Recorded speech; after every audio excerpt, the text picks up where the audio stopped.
Dr. James J.C. Cooley. That's right.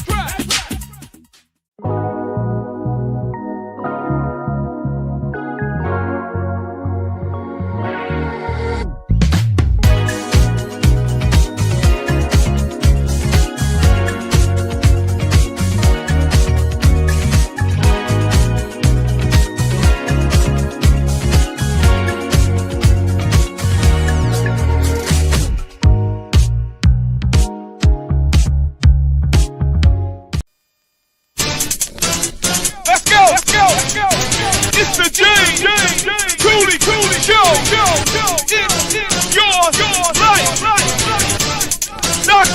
Dr. James J.C.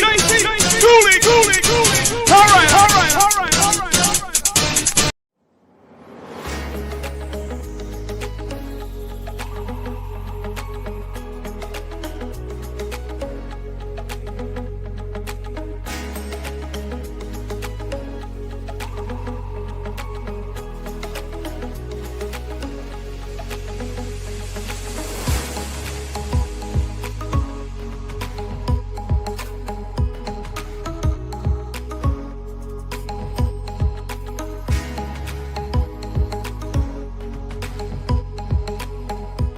The James Cooley Show, It's Your Life, can be heard every Sunday at 9 p.m. right here on The Answer San Diego. Life is full of circles, cycles, phases, and stages. It's your choice to ignore or embrace them. Motivational speaker, author, military veteran, and founder of the J.C. Cooley Foundation, James Cooley and his guest will inspire and equip you to strive for your own greatness and overcome adversities. Listen to The James Cooley Show, It's Your Life, every Sunday at 9 p.m. right here on The Answer San Diego.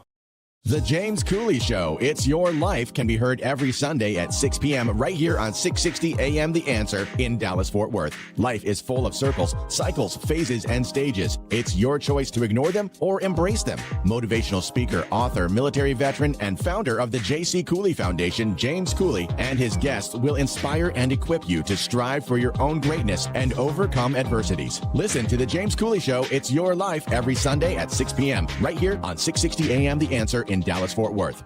The James Cooley Show, It's Your Life, can be heard every Sunday at 6 p.m. right here on The Answer. Life is full of circles, cycles, phases, and stages. It's your choice to ignore or embrace them. Motivational speaker, author, military veteran, and founder of the J.C. Cooley Foundation, James Cooley and his guests will inspire and equip you to strive for your own greatness and overcome adversities. Listen to The James Cooley Show, It's Your Life, every Sunday at 6 p.m. right here on The Answer. Yeah. Dr. James J.C. Cooley. The James Cooley Show. It's your life.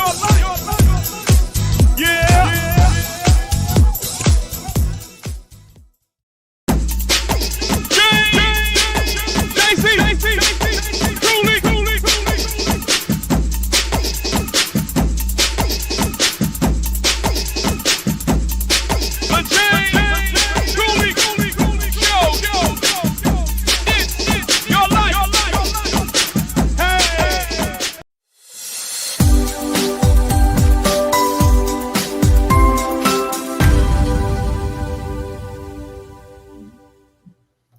Hello, welcome to the James Cooley Show, It's Your Life.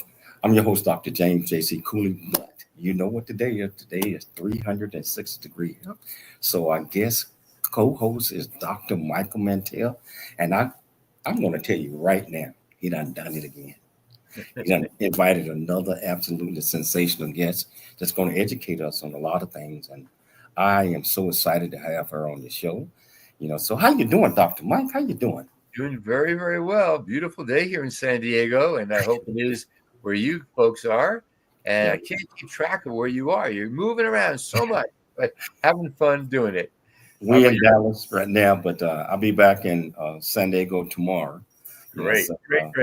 Yeah. Well, we are going to have a great show. Our guest today speaks out for doctors and patients and a stronger healthcare system, which so many of us are concerned about. So can't be a more timely topic. Absolutely. How you doing, Dr. Cooley? How you doing? I'm doing great, James. How are you doing? I'm doing wonderful. Doing wonderful today. So I am excited about this show, Michelle. I'm excited about guests. Can you do the honors and introduce the title of the show, the purpose of the show, and introduce this absolutely wonderful guest? Okay, well, the title, first of all, it's 360-degree Health Day. And the title of today's show is Why Stand Up for Doctors. And we're having a sit-down conversation with physical therapist and founder of Stand Up for Doctors, Kim Downey. She's going to talk about, the experience she's had, her bouts with cancer during the pandemic, the loss of physician to suicide, calling to support doctors, and her accomplishments over the past 2 years. So again, Kim Downey, she's the founder of Stand Up for Doctors. She's a physical therapist, 3-time cancer survivor, and a fierce advocate for physician well-being. As an ambassador for the Dr. Lorna Breen Heroes Foundation and community ambassador for Medicine Forward, she brings deep insight into both the clinical and human sides of medicine. She amplifies the voices of doctors and patients, addressing challenges like burnout, moral injury, and loss of autonomy. Kim's mission is to foster connection and advocacy for healthier doctors and a stronger healthcare system. Please welcome to the show, Kim Downey.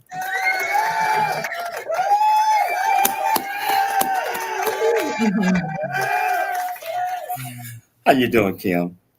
I'm doing very well. Thank you for this honor. I'm excited to be here. We're excited.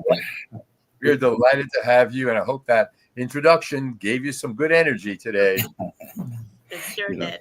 So I'm going to ask the first question. Can you tell our viewers and our listeners a little bit more about you? What makes you click?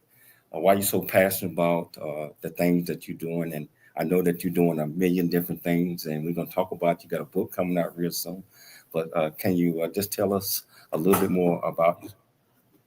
Sure. I'll give you a very brief history about myself. So I'm a pediatric physical therapist by training, and I was working in a local elementary school, and I was diagnosed with thyroid cancer, and I had surgery in November 2020, and 3 of my parathyroids were accidentally removed, and that caused a series of complications with calcium regulation and kidney function. And I experienced some other issues. And the next summer, I blacked out and fell and hit my head. And it turns out I had Lyme disease, a concussion, thoracic outlet syndrome, a whiplash injury, and a broken toe. So I went to 4 months of physical therapy. They think low calcium caused a cardiac arrhythmia. And then I was having neck issues and dizziness. So the physical therapist had me in good shape by December 29th, 2021. But the next day I was back on the operating table because we just found out I had breast cancer. So I had surgery and a month of radiation for that. And then I needed another MRI. And it turns out I had breast cancer on the other side. So then I needed another surgery and another month of radiation. So it was 2 years of constant medical issues. I'm only giving you like the bare minimum. And but I had an incredible radiologist. And my first article, a Kevin MD article, is a tribute article to my radiologist. And so by October of 2022, after 2 years of these constant issues, I thought I was finally going to have a routine visit because I kept thinking one more thing and then I'll be done, one more thing and I'll get back to my regular life. And having this all happen during the pandemic, incredibly complicated every healthcare encounter, as you can imagine.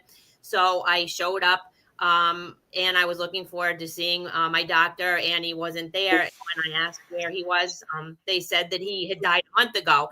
And I was so shocked. I actually said, "Are you joking?" And they said no. And I said, "What happened?" And they didn't know. And in that moment, I knew he had taken his own life, and I fell apart. I couldn't stop crying. I couldn't stop shaking. My arms and legs went numb, and they actually found something else that day that was moderately suspicious for cancer. And I remember when the radiologist told me, I was thinking, if she only told me I had a week to live, I wouldn't be any more upset. Like all my resilience at that point, I'm generally a positive person, but I was running on fumes. But around that time, I felt a calling to support doctors, and that's what I do. Wow. I am breathless. I don't think in all the broadcasts we have had an opening that is so engaging, magnetic, and compelling. And I just want to tell you, prayers for you for continued healing and recovery, and no more illness. Well, I could add something else onto that. The tamoxifen they put me on to reduce recurrence of the breast cancers damaged my uterus, and I had to have a total hysterectomy a few months ago. So it doesn't end. I said it's like the worst version of if you give a mouse a cookie. It's like, it's like once you're treated for cancer, they're saving you, but then also you end up with a lot of other complications. Michelle, JC, I can't think of a better equipped guest to talk about the topic we're going to be talking about today. You have been, in a weird way, these experiences have enabled you to start an organization, Stand Up for Doctors. And wow. So tell us about Stand Up for Doctors when you've been through all these things and so forth, and the loss of a doctor and mistakes and all that. Still, you have the energy to create Stand Up for Doctors. We'll talk about the book in a moment, but tell us about Stand Up for Doctors.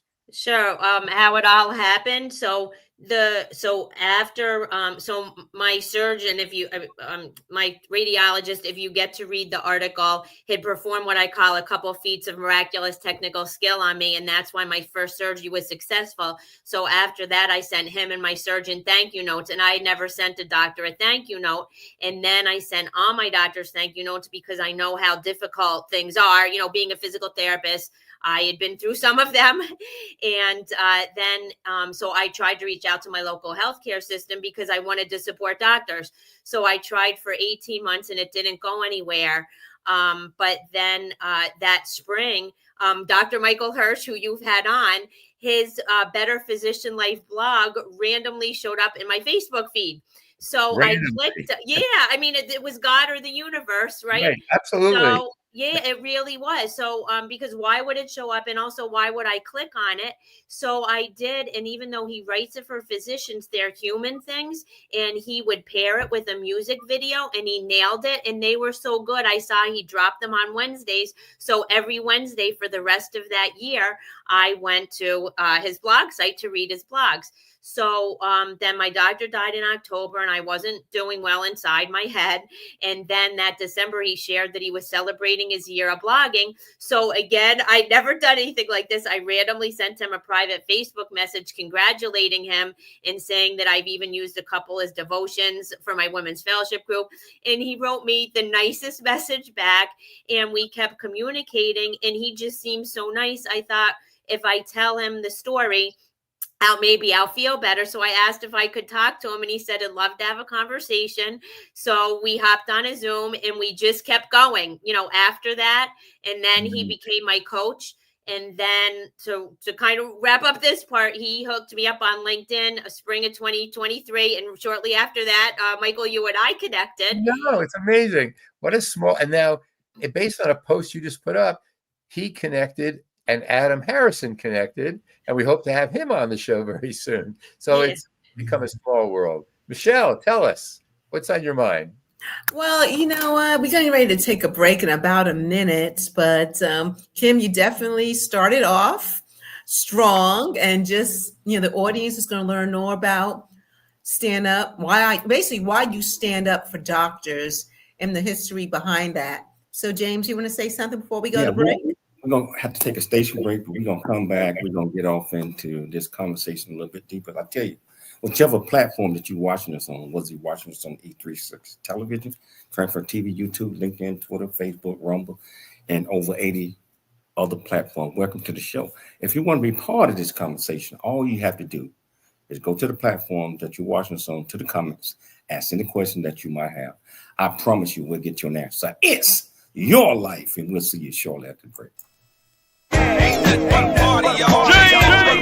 Cooley Show. It's your life. Dr. James JC Cooley.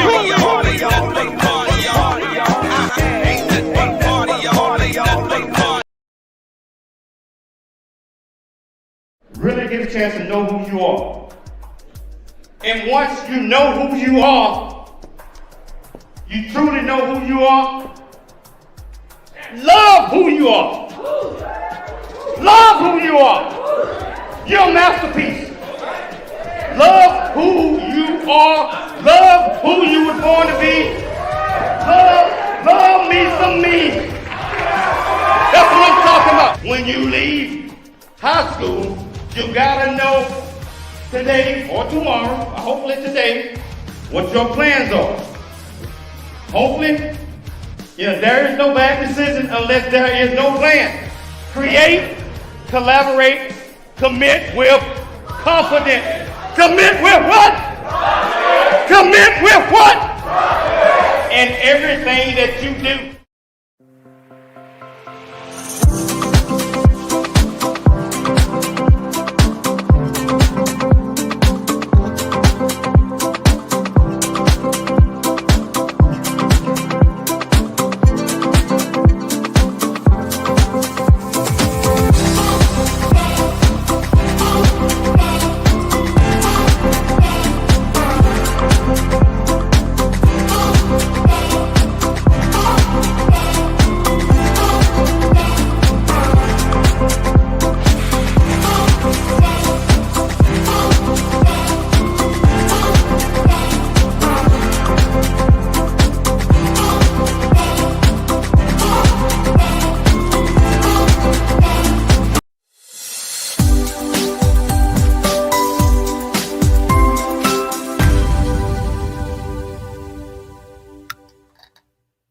Hello, welcome back to the James Cooley Show. It's your life, and that's, like I mentioned to you, 360-degree health, Dr. Michael Mantell. And we got a special guest on, Kim Dorsey. And I tell you what, Downey, I messed up your name, but I was so touched in that first segment when you was telling about some of the challenges that you had, and that Dr. Mike and I and other guests have talked about some doctors that have challenges as well, because we as patients sometimes think that the doctor knows everything. He's not going through a whole lot of pressure, but that's not true. And so I think we're going to get off into a whole lot of those things. I want to say something that I did have thyroid cancer as well, but I did not take the surgery. I did the radioactive iodine and all that other stuff that goes along with that. Well, you know what? I needed that too, because the margin was positive, and we thought my vocal cord was paralyzed for a couple of months. So I didn't tell you all the details, but I'm glad you're okay. Okay, I got a question, and I'm turning it back over to Dr. Mike and Michelle. So can you tell us the core mission or your message, I'm talking about your organization, Stand Up for Doctors? What is the core mission of that? Sure. So I came up with the name because once I got connected on LinkedIn, I started reaching out to doctors, hoping they could help me help my own doctors. And then I started helping them. And some people told me that they thought I should have a YouTube channel because I had a unique voice as a patient, and being in the healthcare system and understanding the perspective of doctors. So the title Stand Up for Doctors, when I'm interviewing doctors, I'm saying stand up doctors and raise your voice. And the 4 is in parentheses because when I'm interviewing others that intersect with healthcare, I'm telling them to stand up for doctors. Well, Kim, so you're an advocate, basically Stand Up for Doctors. You're advocating for the health, I'm talking about mental health and physical health for doctors as well, medical professionals. I'm sure it was a series of events and experiences in your life that made you want to do this. Tell us, I guess, the backstory of how you started this all. I mean, your experiences, they convinced you to do this, but how do you do something like this? How do you start a movement, an organization such as this? Can you tell the audience about that? Well, I feel like, Dr. Michael Hirsch again has just been with me all the way. And the first thing that happened is he was coaching me, and I was still so upset about my doctor. One day, that spring of 2023, he says, "Why don't you take the day and write something down about him?" So I did, and he said, "This is really good. You should submit it to Kevin MD." And I did, and he accepted it. And then that was my very first podcast, because I'm like, okay, everybody's going to know what a great caring radiologist he was. And then I wrote an article about the benefits of coaching for physicians and Michael. And then I wrote a couple more, kind of to stand up for doctors without using that name. And then doctors started reaching out to me that they wanted to collaborate on articles. And that's why now I've published over 24 collaborative articles. And then, Kevin MD has me on every month because I bring different voices that intersect with healthcare. And then after Michael connected me on LinkedIn, and I started talking to doctors, and then I was connecting with more and more doctors. So before that, I had less than 150 connections, no more doctors, and I never ever went on LinkedIn. And as of today, I have over 13,000, and it's just about all doctors. So it was just kind of one step at a time, and Michael's been there to support me. And it was he that said, when somebody said I should start a podcast, and I'm like, oh, I don't have a website, I don't have this. He's like, you could just start a YouTube channel. And within 3 weeks, I was interviewing my first guest, Dr. Todd Otten. And then I was sending my own doctors updates on what I was trying to do for them. And then that turned into a Substack newsletter. And it just seemed to snowball. So, Kim, lots of people listening to this are thinking, I don't know, I go to my doctor, everything seems fine. I go home and everything's good, and they don't think about it. Educate our audience about what doctors are experiencing today that make it such a difficult time in the healthcare system for physicians. Sure. And Dr. Kathy Stepien says everyone wins when physicians are well. And that's practically become my mantra. And what a lot of people don't understand is even the culture has to change in medical school, because they're trained from back then to compete against each other for, admission to the best, medical schools, then the best residency, then the best attending positions. And they're also trained to put that the patient always comes first, and to defer their own personal needs, whether it's even sleep. They have those, they used to have even more than 80-hour work weeks. And then they might go 12 hours without food. There's patients to be seen, or there are surgery, and literally even holding going to the bathroom. So over time, even once they become an attending, they're so used to putting themselves last for the betterment of the patient, but the detriment to themselves. Often, sometimes they lose a sense of themselves, and sometimes they don't even know what they enjoy anymore. They lose their hobbies. They lose, a sense of themselves. And then the loss of autonomy. They want to do right by you, but they get very disturbed when they can't do that. So, for instance, if they know the medication they want to order for you that'll help you, and then they have to order a couple other ones that won't work. Right. And so the average patient doesn't take a moment to think about this, because we talk to people all the time. They'll say, well, no, she or he became a doctor and they knew what they were signing up for, and I don't care about all that. Why should the patient care? Right. Well, first of all, this isn't what they signed up for. They signed up to help patients, and now they have so many administrative burdens, and they spend more time looking at a screen than helping, the patients. And you have to care about your doctor, because if they're burnt out or depressed or not doing well, they can't give you the best care, and there's medical errors are more likely to happen, and all of that. I don't think the average patient understands that the physicians I take care of tell me the same story. I'm up till 2:00 in the morning with Epic and writing notes and electronic, and I don't have time to. And then I got to be in the office at 7:00. People don't appreciate this. So thank you for taking the heartfelt effort to create Stand Up for Doctors.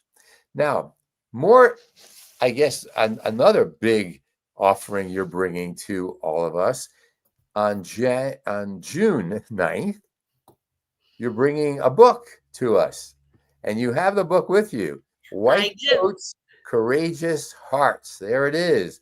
Look at that. Beautiful, beautiful book. We're getting a glimpse before anyone else does. And tell us a little bit about this book. Sure. So Michael and I had talked one time about, because so many people, because it's a kind of an unusual story, have told me in the past couple of years, oh, you should write a book. Oh, you should write a book. And I've had some unfortunate things happen. It hasn't all been good. Like, I have amazing doctors, but it wasn't all good. And I didn't want to call out any doctors that I had poor experiences with, but I didn't feel like I could only tell the good parts. So I felt like for that reason, I wouldn't write a book. And Michael said, well, what I do is amplify other doctors, that it could be like a compilation book. So I had that in my mind, but I don't think I would have the time to do it. But Emmy Vita Estachio, she started helping. I'm involved with Medicine Forward with their newsletter, and I thanked her, and we started talking. And she is a health psychologist who helps people publish books, and she's like, I can help you. So we reached out to the first 20 doctors who had been guests on my YouTube channel, and 15 said yes, and the other ones wrote beautiful endorsements for the book on the inside. And Dr. Michael Hirsch writes the foreword and a chapter. And so these are just beautiful stories. There's 3 sections, from pain to purpose, unique roles, shared challenges, and reimagining medicine together. And they're just raw, honest stories of what it's like to be a doctor today. Wow. Michelle, we're going to have to get a copy of this book. And Kevin MD writes the endorsement on the back, and he writes a beautiful, beautiful endorsement on the back. You know what? You have opened a floodgates of people reaching out to you, because it's like, wow, we have someone who's in our corner, somebody who understands. A patient, starting as a patient who is sympathetic, not because of her own doctor, but her experiences. And sometimes, like, I think about some of the doctors I've had in the past. This one was grumpy. I'm like, well, maybe he's overworked or underappreciated. You never know what someone is going through. And we want to help the medical professionals. What are your thoughts on that, Kim?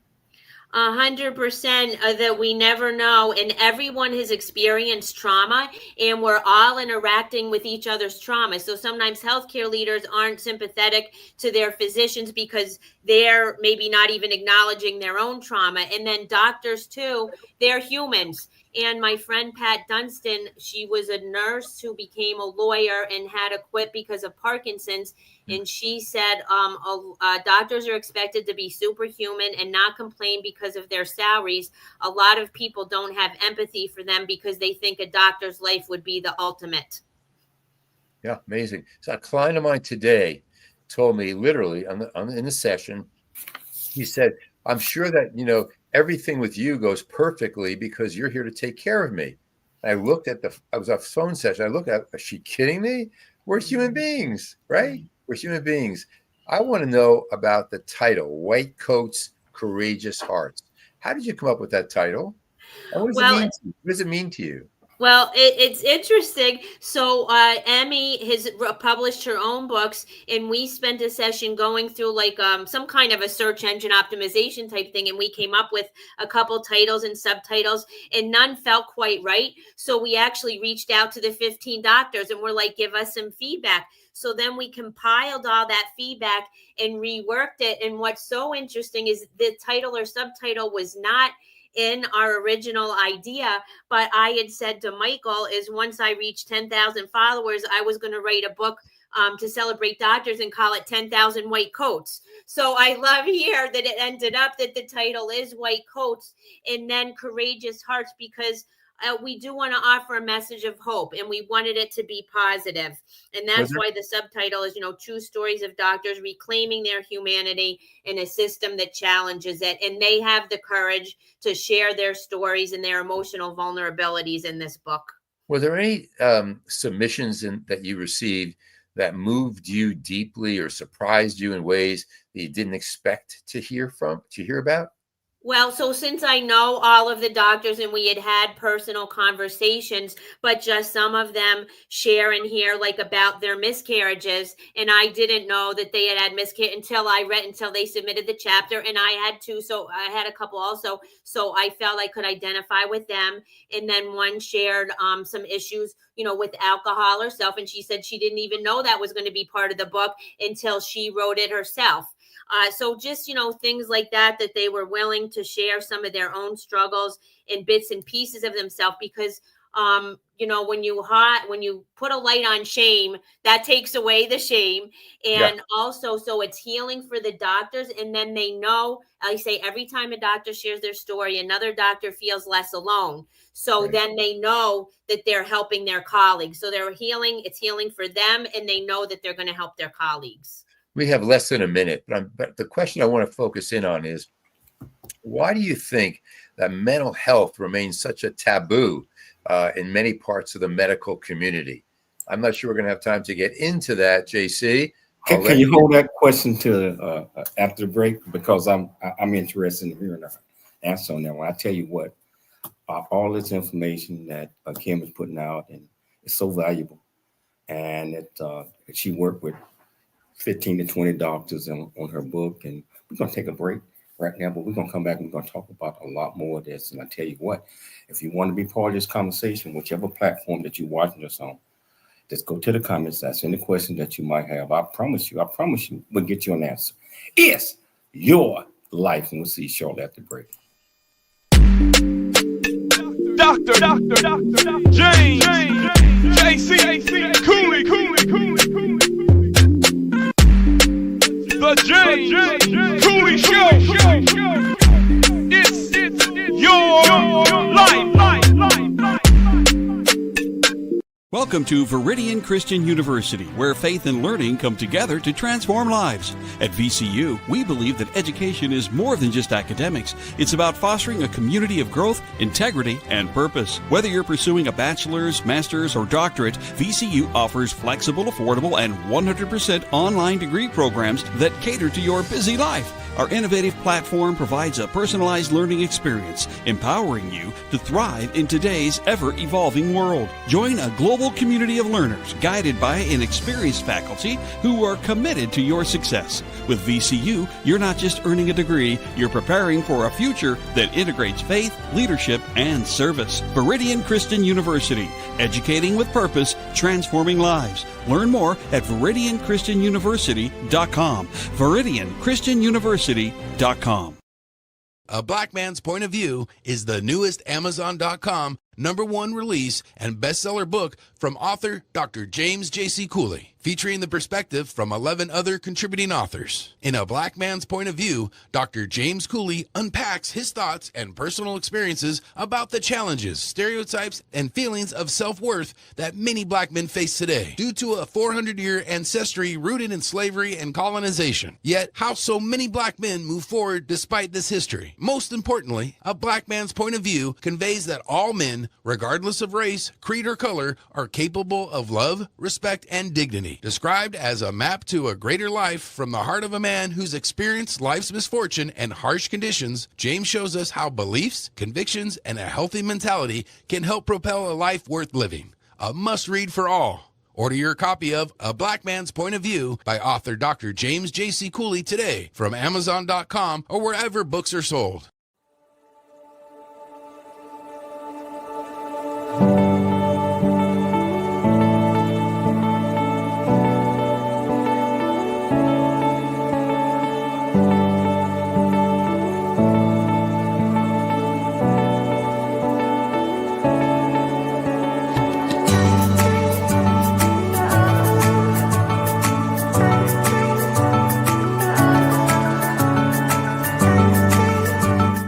Hello, welcome back to the James Cooley Show. It's your life, and I tell you, 360-degree health. I know, I'm looking at the numbers. I see a whole lot of people watching us, but they ain't asking no questions. Dr. Mike, they're not answering questions. They are paying attention and they're listening. I want to get back to this. Dr. Mike, you was asking a question right before the break. Can you repeat the question, and let's get back to Kim? Absolutely. Kim, you are humanizing healthcare. You're bringing that addition to the patient experience, and I think that's so important. But one of the things that I see in the field is that mental health of physicians remains a taboo in lots of areas in the medical community. In your work in this book and in your organization, Stand Up for Doctors, why do you think it's such a taboo? Sure. Well, to start with, mental health, period, not just necessarily for doctors, right, has kind of been taboo. But I do feel like the pandemic did open it in some ways. And I feel like that more people are talking about it and there's less stigma both inside and outside of medicine. But part of the doctors have extra issues. And some of that is even internal shame that they feel like they're supposed to be perfect or they're really smart and that they should be able to figure this out themselves, and they're ashamed and embarrassed to seek help. Now, you're a pediatric physical therapist. I suspect you deal with youngsters who probably think the same way. I'm embarrassed that I have this injury. Other kids are going to laugh at me. I'm less than. I can't compete. How do you bring that to your work with youngsters? I know it's not a question about stand up for doctors, Sure. but it's an important issue. Right. Well, I did leave my practice during, my health challenges, but the little kids just want to do what the other kids are doing. So when early on they don't internalize that or shame, but it is sad at the very young ages where other kids might point things out to them that you're slower or things like that. So I just made sure that they are always, proud to be themselves. Yeah. The message that I share with my clients is you are not your disease. Right. You are a person who has this disease or this difficulty, or this challenge, but don't start labeling yourself. Right. You mentioned medical education and your work with so many physicians. You are all over the healthcare industry, podcasts, interviews, writing, and so forth. What do you get about medical training that you think needs to change in order to help prevent, on the early side, prevent burnout and all these other issues?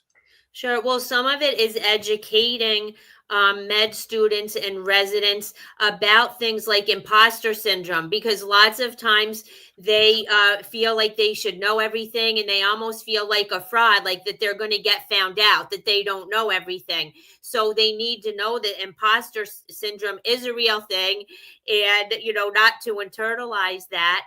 And also, they learn not to set boundaries. They're taught to say yes to everything, to never say no. And that's not true. They need to learn how to set healthy boundaries. So it's things like that and also that Dr. Joe Sherman, I had him on my podcast, and he said, because there's on medical licensing on the back, you have to answer a question. And Dr. Lorna Breen Harris Foundation is trying to remove the intrusive questions about, have you ever sought, mental health help? But Dr. Joe Sherman says the next question should be, and if not, why not? Because they have to deal with suffering and death on a daily basis, and they need support.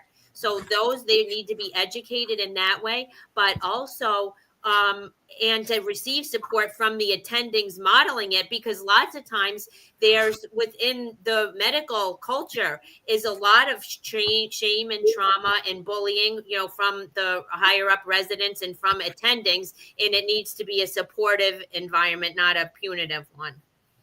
With the doctor-patient atmosphere, and a lot of times, like Michelle mentioned a few minutes ago, the doctor seems so unpleasant. What advice how can patients recognize when they are being dismissed, and what should they do in this situation? Sure. So I've found that, a few times myself. And sometimes, you're even embarrassed, ashamed, or humiliated, depending on what happens in the situation. So sometimes I give them grace and think, okay, maybe they're having a really bad day. And I'm still try to treat them with kindness. And then I will go back. But if I have a couple visits, 2 or 3, and it's not that, then I can, wish them well, but I'm fortunate to live in the Northeast, and I have, options when it comes to doctors. It's really important for patients, like you said, patients, it's okay, we give them grace, but we also have to be, even if the doctor or the medical professional is not having a bad day, we have to be patient. As patients, we do have to be patient when they're explaining things to us. Some of us are upset or angry or just frustrated about whatever medical issues we're coming to them for. Doctors are human beings. They have feelings too. They don't want anyone yelling at them or making it seem like they don't know what they're talking about. How is, in your podcast or in your book, how do you address, or if you do address, how patients can be more understanding and considerate with medical professionals? Yes, well, I've discussed this in some of the episodes on my YouTube channel. And simultaneously, as you're saying, like, patients do need to advocate for themselves. And you can't trust, like, your doctor can't know everything about everything. Like, they shouldn't think that of themselves, and we shouldn't think that of them. So as a patient, you actually have a responsibility to learn about your own conditions and to advocate for yourself. And I just interviewed, I haven't even published it yet, 2 nurses, and one of them is Mindy Spiegel, and she wrote a book, There's a Snake on My Head. And what that means is, even if you're not afraid of snakes, if someone told you, like, there's a rattlesnake on your head, right, you would be distracted by that, right? Who wouldn't? And that's the thing, is when you go, speaking to what Michelle just said, if you go to a doctor appointment and you're concerned, like, or who's going to pick up my kids from daycare, or, oh my gosh, how am I going to afford this cancer treatment? Sometimes you can't really hear or process what the doctor is saying. So whenever you can, you should bring someone with you, and and that will help, and take notes, and also just treat others. If we all just treated others with kindness and respect, that would go a very long way. It's interesting. There's a movement now in healthcare for doctors to start accepting AI. And I know I see some doctors on their opening page, when patient fills out a new form, do you have any questions that you've asked chat or one of these things? And please, if so, tell me what.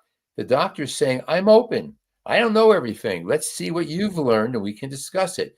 Boy, does that improve the doctor-patient relationship. So, Kim, I have a question about the stand up for doctors and about the book. What was the most emotionally challenging part of bringing Stand Up for Doctors and the book to life? What was the most emotionally challenging for you? Well, I think maybe deciding because I wrote the introduction in the first chapter. So just personally reliving that, and and I dedicate the book to my doctor, and I never I have his memorial card picture on my bulletin board in front of me right now, and above it I've written, I'm meant to support them. So just the whole time to make sure that I'm sharing this with integrity, and he's my why. And I share that in the book, because a lot of times, even doctors, I say this in the book, they'll ask me, why doctors? I'm a physical therapist. Plus, I've had cancer all these times. Why do I spend my time advocating for doctors? And I'm like, he's my why. So it was my own parts, really, to decide how much to disclose, and just reliving it all to write it. So what do you hope medical students, for example, and physicians who read the book and who are engaged in Stand Up for Doctors take away for themselves? Well, in particular, speaking to like med students, Dr. Amna Shabir writes a chapter about like early career physicians. So each chapter, and especially hers, might resonate with some of them. So very early in their training, they'll know to expect these things and that this is normal. And also, if you are feeling burnt out, or they say in here that seeking help is strength. It's not a weakness, and it really, really is. So to have that message here for either people in training, or I have a retired anesthesiologist, wrote a chapter. So for all doctors, because I say every time a doctor shares their story, another doctor feels less alone.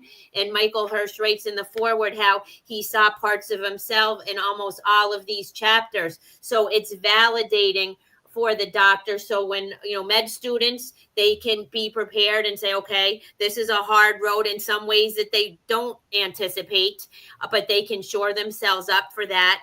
Other doctors can say, yes, me too. I can get help. I can reach out to these doctors, and at the end, there's a QR code, where you can reach every single doctor at the, Fantastic. at the end. Fantastic. So it's a conversation starter. It's a teaching tool. It's a source of comfort. What a wonderful, wonderful offering. And then for patients, that they can read this and learn what's happening behind the white. It's the hearts behind the white coats. Yeah. And so it's educating. So that's why I think it and it's so readable. It's not technical at all. So I feel like it'll be beautiful and read, almost like a chicken soup for the soul type thing. I tell you what, hold those thoughts. We're going to take another station break. We're going to come back. We're going to continue this great conversation. And I tell you what, for the people out there watching, it ain't too late. If you want to be part of this conversation, all you have to do is go to the comments on the platform that you're watching us on, ask any question that you might have. I promise you we'll get you an answer. It's your life, and we'll see you shortly after the break. Noah Dingley here, producer of The James Cooley Show, It's Your Life. And the new audio version of James' book, Country Boy, City Boy, A Journey That Ain't Over Yet, is a must-have. James shares his true life story of struggle and success in America. It's both a cautionary tale and a roadmap to achieving the American dream. Get the new audio version of Country Boy, City Boy, A Journey That Ain't Over Yet by James Cooley on Amazon.com or wherever audiobooks are sold. The future is here. Now is the time to pursue the greatness in you. Welcome to Viridian Christian University, where faith meets future. We are a fully accredited, 100% online Christian university. We offer bachelor's degree, master's and doctorate degree programs built for students like you.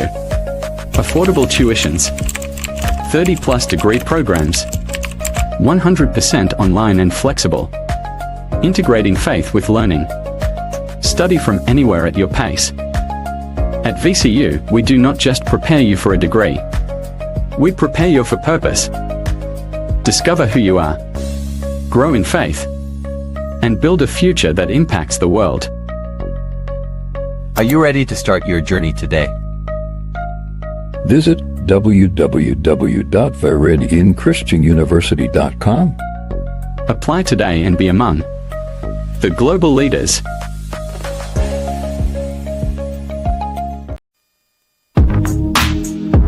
It's the James Cooley Show. It's your life. Dr. James J.C. Cooley. Yeah. Come on.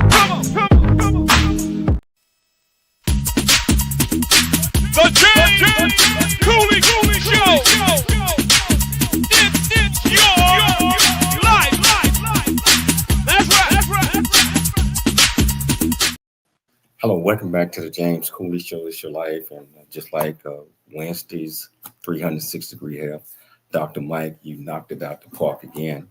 I want to invite this young lady back on the show a future date if she have time, and if her schedule permits, because she is putting out so much valuable information that we all, either as a professional, doctors or patients, this conversation that we're having today benefits everyone. So, Kim, if you have time in your schedule later on, we would love to have you back. But wow, this is so remarkable, And I know that our viewers and our listeners are getting a whole lot from this discussion that we're having today. So I'm gonna open up with the first question. Everything that you write in your book and your chapters, and with patients and with doctors, what type of response have you received from the public on your writings and the things that you suggest in your book? Sure. Well, the book itself isn't going to be launched until Monday, so we have a few days away from the official launch. But when I talk to the doctors, they just appreciate so much. I guess I'm kind of like their cheerleader, and they sometimes almost can't believe it, or just that there's somebody else who knows and gets it and understands. And I'm not exaggerating when I say they fill my whole heart every single day. Like every time I'm on LinkedIn, doctors are thanking me. And I'm like, who in the universe has doctors thanking them every day? And so they are in my heart all the time. And the doctors, if they, that they trust me to share their stories, that they come on my YouTube channel. And so they fill my heart. And then when I collaborate on the Kevin MD articles, it's with doctors, but it's also with one wife who lost her husband to suicide. And we did a Kevin MD article, or just other people that intersect with healthcare. And I had on my show the spouses of physicians, and then they got to raise their voices and say what it's like it's a life of sacrifice, not only for the doctor, but for the whole medical family.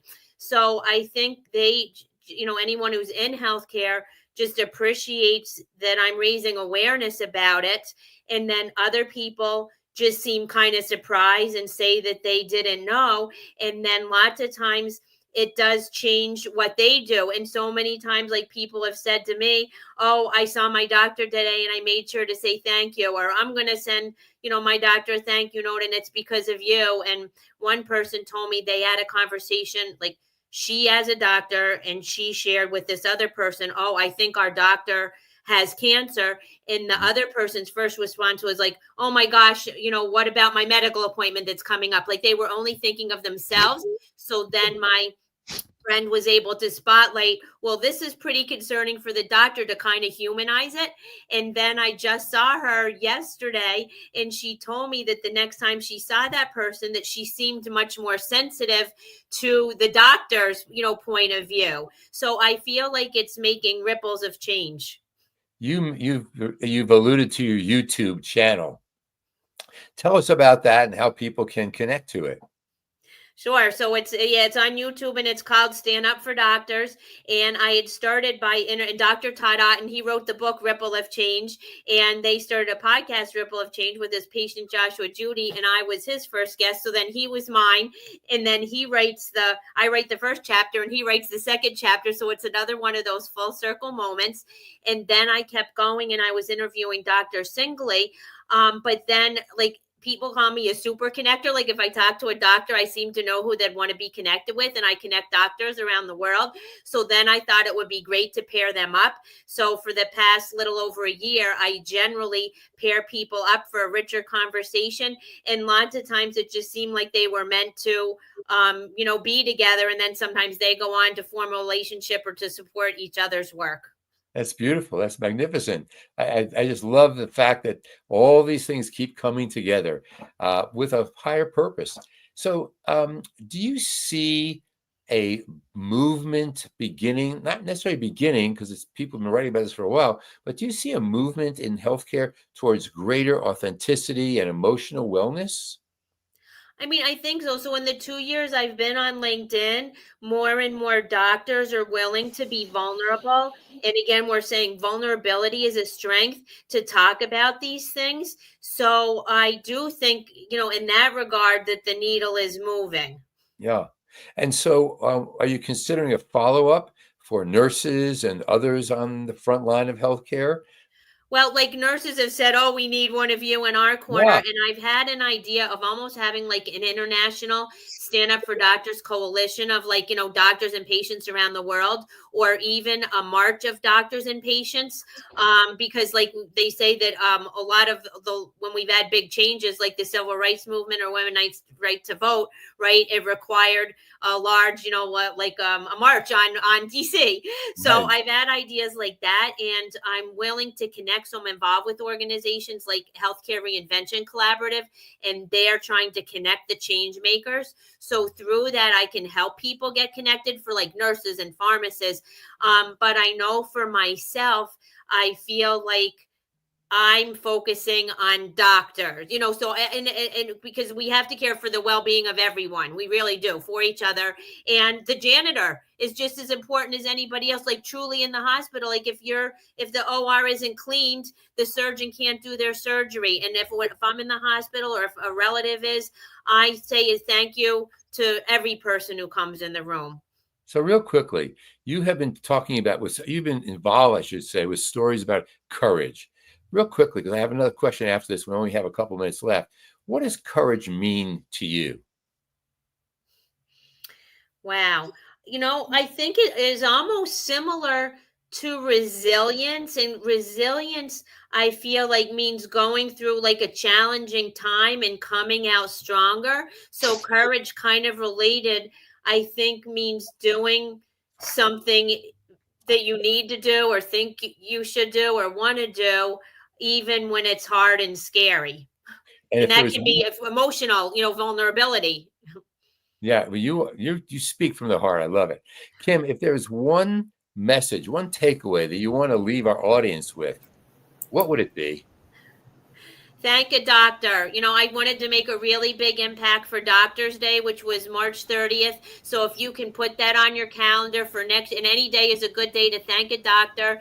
And without getting into details, I had a doctor on my YouTube channel with Dawn Veselka. She started this program called Cards to Warriors, where she sends cards to patients and caregivers to give them a boost. And because of me, we collaborate on a Kevin Empty article and podcast. And on Doctors Day, she launched a Thank Your Favorite Medical Warrior. And now she has these cards available. And so cardstowarriors.org, if you go onto that website, she'll send you a free card. If you're either a patient or a caregiver or want to send a card to someone who's made an impact in your life. Wow. This has been so incredible. Dr. Mike, you got to get it back on. I want to bring Kim and Dr. Michael Hirsch together. Absolutely. Absolutely. That would be great. Right, Michelle? Let's do that. That would be great. We have this joke that we want to get on the Today Show together. So, but if we came out here, that would be even better. This is the Tomorrow Show. Yeah. I want to, hey, Dr. Mike, thanks again for bringing this. Always a privilege. And Kim, thanks so much. Thanks so much. I love the enthusiasm. I love how you inspire others. So thanks so much. Keep up the great work. Dr. Michelle Cooley, thank you so much for putting together another absolutely fantastic show. Most importantly, I'd like to thank our viewers and listeners out there for tuning into the James Cooley Show. It's Your Life, Monday through Friday, 2 p.m. Pacific Standard Time, 4 p.m. Central Standard Time, 5 p.m. Eastern Standard Time. Always, always dream big, think big, and be big. We'll be back tomorrow, same time, same place. It's Your Life, and we'll see you then.